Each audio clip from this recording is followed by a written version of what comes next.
Bollywood गाजवणाऱ्या नामवंत अभिनेत्यांना अभिनय नृत्य नाट्याचे धडे देणारा अष्टपैलू कलाकार डॉक्टर ब्रजवल्लभ मिश्र यांचं 91व्या वर्षी जळगाव इथं नुकतंच निधन झालं आहे। सुप्रसिद्ध हिंदी साहित्यिक, अनुवादक, नृत्य नाट्य संगीताचे गाढे अभ्यासक, अभिनेते, संगीतकार, चित्रकार डॉक्टर ब्रजवल्लभ मिश्र यांनी चित्रपट महर्षी पृथ्वीराज कपूर यांच्यापासून तर बॉलिवूड गाजवणाऱ्या ऋतिक रोशन, राज बब्बर, सुरेश ओबेरॉय, गोविंदा, अर्चना जोगळेकर, जुही बब्बर, प्रियंका चोपडा, ईशा देओल, युक्ता मुखी अशा अनेक अभिनेत्यांना नाट्यशास्त्राचे धडे दिले आहेत। डॉक्टर ब्रजवल्लभ हे जन्मजात प्रतिभावंत कलाकार होते। वयाच्या 12व्या वर्षी पहिला कविता संग्रह, 15व्या वर्षी पहिला कथा संग्रह, चित्रमाला प्रसिद्ध झाले। ब्रजवल्लभ मूळचे मथुरेचे असले तरी जळगाव जिल्ह्यातही वास्तव्यास होते। त्यांनी मुंबई, कलकत्ता या ठिकाणी आपली यशस्वी कारकीर्द गाजवली आहे। अनेक चित्रपटातून त्यांच्या भूमिका गाजल्या आहेत। अनेक नाटकांमधून ते झळकले आहेत। मुझे जीने दो, जियो और जीने दो, हर हर महादेव, राजू, इंसान की मूर्ति, शोभना समर्थ यांच्याबरोबर रामराज्य, मेरी बात मानोजी, शराब के ठेकेदार, अछूत, नृत्य नाटिका उद्धव लीला, सोमसुधा इत्यादी नाटक आणि चित्रपटातून त्यांच्या भूमिका गाजलेल्या आहेत। अनेक नाटकांसह धार्मिक मालिकांना देखील त्यांनी संगीत दिलेलं आहे। भारत आणि चीन युद्धाच्या वेळी थकलेल्या सैनिकांचं मनोबल वाढविण्यासाठी त्यांची करमणूक करण्यासाठी काही प्रतिभावान श्रेष्ठ कवींची नियुक्ती केली जायची आणि यात हा बहुमान डॉक्टर ब्रजवल्लभ मिश्र यांना मिळालेला होता। PhD असलेल्या डॉक्टर ब्रजवल्लभ यांचं साहित्य अनेक विश्वविद्यालयांमध्ये अभ्यासक्रमांमध्ये घेतलं गेलेलं आहे। केम्ब्रिज, कोलंबिया, थायलंड तसेच इलाहाबाद विश्वविद्यालय या ठिकाणी त्यांनी अनेक विद्यार्थी हे घडवलेले आहेत। त्यांनी भरत मुनी द्वारा रचित नाट्यशास्त्राचा हिंदी अनुवाद केला आहे। तसेच नाट्यशास्त्राचा पारिभाषिक संदर्भकोश देखील निर्मिला आहे। ते आकाशवाणीचे A ग्रेड कलाकार होते। निकाह चित्रपट येण्यापूर्वी मथुरा रेडिओ स्टेशनवर याच कथानकाची तलाक ही मालिका चांगलीच गाजली होती। यात डॉक्टर अचला नागर यांच्यासह त्यांची प्रमुख भूमिका होती। डॉक्टर ब्रजवल्लभ यांनी ही भूमिका साकारली होती आणि त्यानंतर निकाह चित्रपटाची निर्मिती झाली। आकाशवाणीवर त्यांच्या गाजलेल्या भूमिकेमुळे स्वतः राज बब्बर यांनी निकाह मधल्या त्या भूमिकेसाठी डॉक्टर ब्रजवल्लभ यांच्याकडून पान खाऊन डायलॉग बोलण्याची कला शिकून घेतली होती। चित्रपट महर्षी पृथ्वीराज कपूर यांना 1970च्या दशकामध्ये नवरस अभिनयाचं प्रशिक्षण त्यांनी दिलं आहे। 3 पुस्तके, 18 नाटकं, 12 एकांकिका, 16 रेडिओ नाटकं, नौटंकी हा नाट्यप्रकार, रामलीला नृत्य नाटिका, 1995 मध्ये मुकुटवाला क्रिएशन प्रस्तुत मुंबईकरांसाठी त्यांनी श्रीमद भागवत सिरियल लिहिलेलं आहे। याचं निर्देशन अरुण गोविल आणि संगीत अनुप जलोटा यांचं होतं। हेमा मालिनी यांच्यासाठी पद्मावत, जॅकी श्रॉफ यांच्यासाठी रावण याचं लेखन देखील त्यांनी केलेलं आहे। भरत और उनका नाट्यशास्त्र, रसभाव दर्शन तसेच 10 बालनाट्यांचं लेखन सुद्धा त्यांनी केलेलं आहे। ब्रजवल्लभ मिश्र यांनी अनेक नाटकं ही जी लिहिली आहे त्यामध्ये आग्रा विश्वविद्यालयामध्ये अभ्यासक्रमामध्ये ही नाटकं आजही आहेत। अनेक नामवंत वृत्तपत्रांचे संपादक म्हणून देखील त्यांनी काम केलेलं आहे। विदेशी प्रकाशनांमधून सुद्धा त्यांचं साहित्य प्रकाशित झालं आहे। मथुरा येथे KR कॉलेजमध्ये ते प्राध्यापक होते। मथुरेत त्यांनी पहिली कलाभारती ही नाट्य संस्था उभारली। देश विदेशामध्ये त्यांना अनेक मान सन्मान मिळालेले आहेत। तत्कालीन राष्ट्रपती डॉक्टर राजेंद्र प्रसाद, VV गिरी, पंतप्रधान इंदिरा गांधी अशा मान्यवरांच्या हस्ते शाकुंतल, साहित्य भूषण, साहित्य शिरोमणी, नाट्य महर्षी अनेक पुरस्कार त्यांना मिळाले आहेत।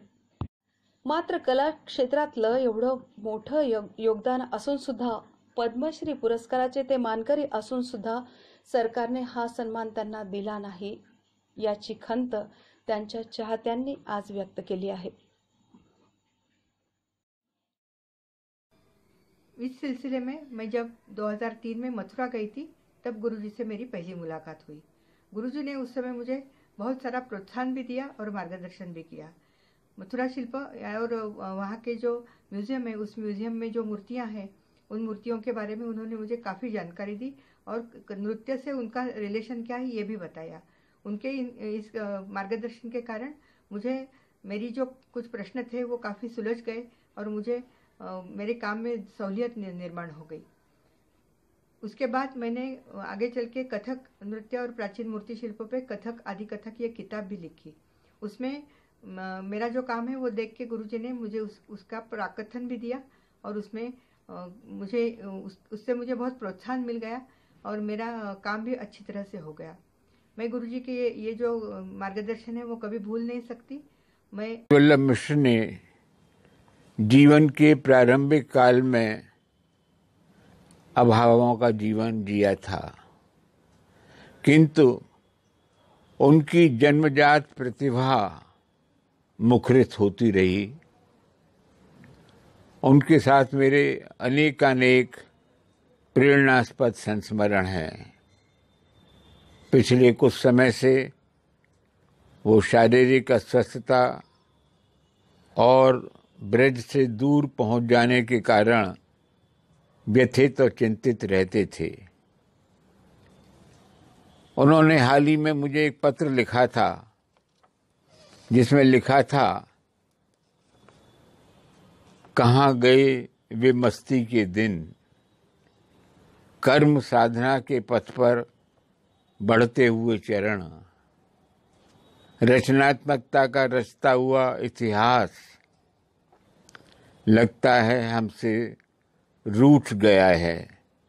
हमें तितर बितर करके सबको अलग अलग गौरव धंधों में उलझा दिया है। शरीर की थकान भी अब चाहे जब नश्तर सा लगा देती है, पर ब्रज की, आपकी और उस परिकर की याद आती है जिसने एक जीवन में तरंग दी थी, उमंग दी थी। अब देखिए जीवन है कब तक रहे। नाट्य महर्षि, संगीत नाटक अकादमी सम्मान जैसे दर्जनों प्रतिष्ठित सम्मान लेने वाला यह विरल व्यक्तित्व 91 वसंत देखने के बाद भी पद्म सम्मान से विरत रहा। कितने दुख की बात है कि यदि डॉक्टर ब्रजवल्लभ मिश्र किसी एक विधा के भी विद्वान मान लिए जाते तो शायद उस विधा में भी सर्वोच्च सम्मान पाने के भी अधिकारी थे। लेकिन दुखद कि जिस व्यक्ति के पास बहुमुखी प्रतिभा थी वह व्यक्ति इन सम्मानों से वंचित रहा। उन्होंने एकल अभिनय के क्षेत्र में, नाटक के क्षेत्र में और सबसे बड़ी बात भरत मुनि के नाट्य शास्त्र को सबसे पहली बार दुनिया के सामने उसका एक ही वॉल्यूम में 3700 अध्याय का अनुवाद कर, और अनुवाद ही नहीं उसका पारिभाषिक शब्दकोश लाकर जो कार्य किया वह अपने आप में मील का पत्थर था। मैं अब भी प्रार्थना करता हूं कि भारत सरकार अपनी भूल को सुधारे और उन जैसे विरल व्यक्तित्व को कम से कम पद्म सम्मान अब तो दे दे। करते थे, फोटो उनके पास में है, वो भी मैं देखती थी कि श्री अमिताभ बच्चन जी के पिता श्री हरिवंश राय बच्चन जी, जो हिंदी के एक बहुत बड़े हस्ताक्षर माने जाते हैं, हालावाद के प्रवर्तक माने जाते हैं, उनके साथ पिताजी के काव्य मंचन हुआ करते थे। और वो बताते थे कि उन दोनों काव्य रचना का उनका नया नया दौर था जब वो युवावस्था के थे। तो कहते हैं कि बच्चन जी और मैं अपने समन्वयक से कहते थे, संयोजक से कहते थे कि भाई तुम कर रहे हो, आज हाथरस में है कि आज इटावा में है कि एटा में है काव्य संगोष्ठी। तो उन दोनों दो कवि इतने मूर्धन्य होते थे, एक थे बलवंत और एक थे कवि काली, कि हम कहते थे अगर वो आ गए तो आप हमारी कविता पाठ पहले करा दीजिए, क्योंकि वो जब मंच पे आ जाएंगे तो उसके बाद हमारी कविता कोई नहीं सुनेगा। तो ये मुझे अच्छी तरह याद है कि पिताजी हुआ करते थे, बच्चन जी हुआ करते थे और 2-3 और लोग होते थे। तो जो कहते थे हमारी कविता पहले कराओ, बाद में इनकी कविता कराना। तो जो मूर्धन्य होते थे उस समय, शिरोमणि होते थे, उनकी मुक्त कंठ से प्रशंसा किया करते थे। मैंने कभी उनको संकीर्ण भावना से ग्रसित नहीं देखा। इतना उदार व्यक्तित्व, इतना चिंतनशील, इतना गंभीर, इतना धैर्यवान कि ईश्वर किसी किसी को ही ऐसे गुणों देता है। श्रद्धेय परम पूज्य हमारे पिताजी डॉक्टर बृजवल्लभ मिश्र, वह केवल मिश्र कुल के ही नहीं बल्कि इस पूरे राष्ट्र के गौरव थे, जिन्होंने अपना पूरा जीवन नाट्य, साहित्य और कला, गायन, वादन और नर्तन, इन तीनों की साधना में, तपस्या में अर्पण कर दिया। वह अपनी सुख चैन भूल गए। उन्होंने नाट्यशास्त्र का पारिभाषिक संदर्भ कोश बनाया, नाट्यशास्त्र का हिंदी अनुवाद कार्य किया। उसका कारण ये था कि आज तक जितने भी इस भारत में हिंदी के नाट्यशास्त्र के अनुवाद कार्य मिलते हैं वह सब अपूर्ण थे और जो मूल शब्दों के अर्थ होने चाहिए उनमें भाव और अर्थ दोनों ही अलग अलग थे। तो इन्होंने वह शोध किया और शोध करके, चिंतन करके इन्होंने उस नाट्यशास्त्र का हिंदी अनुवाद कार्य किया। आज पहला ऐसा भारत में नाट्यशास्त्र का हिंदी अनुवाद कार्य है जो एक ही खंड में उपलब्ध है, जिसमें 37 अध्याय, 36 अध्याय ये पूरे के पूरे हैं। मैं ऐसे पिता का पुत्र हूँ जिन्होंने साहित्य, कला, गायन हो, वादन हो, नर्तन हो और नाट्य हो, उन सभी को एक नई उपमा, नए सिद्धांत और नया एक रूप दिया था। आज नाट्यशास्त्र इतना सरल विषय बन गया है, उसका मूल जो स्रोत है वो ही मेरे पिताजी हैं, डॉक्टर बृजवल्लभ मिश्र। आज वो गोलोकवासी हो चुके हैं, इस संसार को त्याग कर परलोक में चले गए हैं। मुझे अत्यंत दुख है, पीड़ा है, मन में वेदना है और एक संत्रास है कि यदि वो और थोड़ा सा जीवित रहते तो न जाने और कितने काम करते। उन्होंने 2 नाटक ऐसे लिखे जो हिंदी साहित्य में श्रद्धेय जयशंकर प्रसाद जी की नाट्य परंपरा के आधार स्तंभ कह सकते हैं। उनमें एक नाटक है तीसरा नेत्र। यह तीसरा नेत्र नाटक एक प्रेरणादायी नाटक है। इस नाटक का जो प्रमुख पात्र है आषाढ़ भूति, वो उन्होंने कनिष्क काल का पात्र लिया।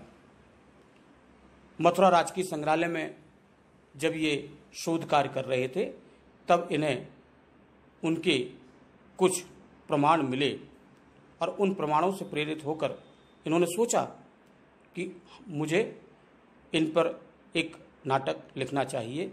तो उन्होंने उस नाटक के द्वारा एक शिल्पी के सामने क्या क्या समस्या होती हैं, उसका जीवन कैसा होता है और वो कैसे पत्थर को मूर्त रूप में साकार करता है, यह सब उस नाटक के अंतर्गत इन्होंने प्रदर्शित किया।